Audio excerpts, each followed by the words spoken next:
signe de la contradiction. Amour de soi et haine de soi.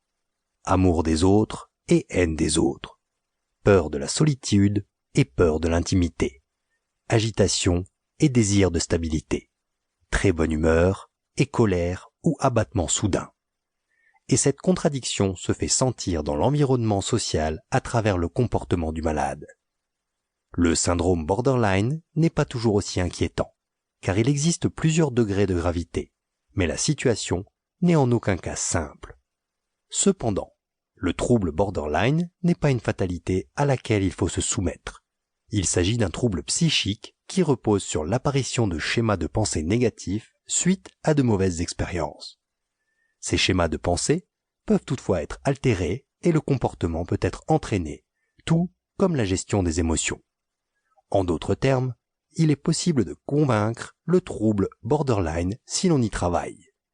Vous découvrirez dans ce livre les caractéristiques qui permettent de reconnaître le syndrome borderline, comment il influence le comportement de la personne affectée et quelles en sont les causes. Des témoignages détaillés vous permettront de mieux comprendre l'impact de ce trouble sur la vie de la personne malade et de son entourage. Vous obtiendrez également des informations détaillées sur les méthodes thérapeutiques et les stratégies d'auto-assistance.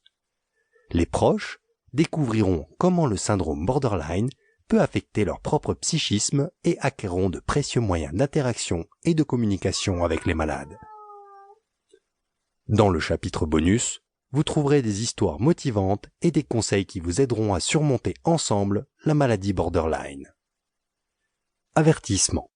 Ce livre est uniquement destiné à vous informer et ne saurait en aucun cas se substituer à un diagnostic ou à un traitement médical ou psychothérapeutique.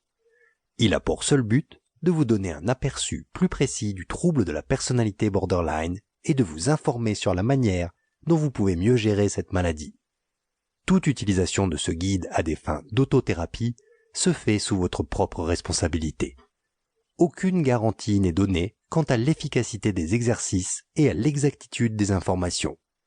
Si vous vous sentez mal, consultez un médecin ou un psychothérapeute. Qu'est-ce que le syndrome de borderline?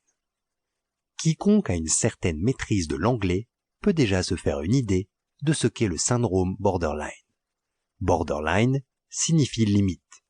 Les personnes atteintes de ce trouble se trouvent donc dans une zone limite, et ce, de plusieurs façons.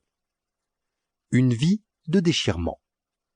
Les sujets présentant un trouble borderline vivent un chaos émotionnel permanent et intense, marqué par des contradictions.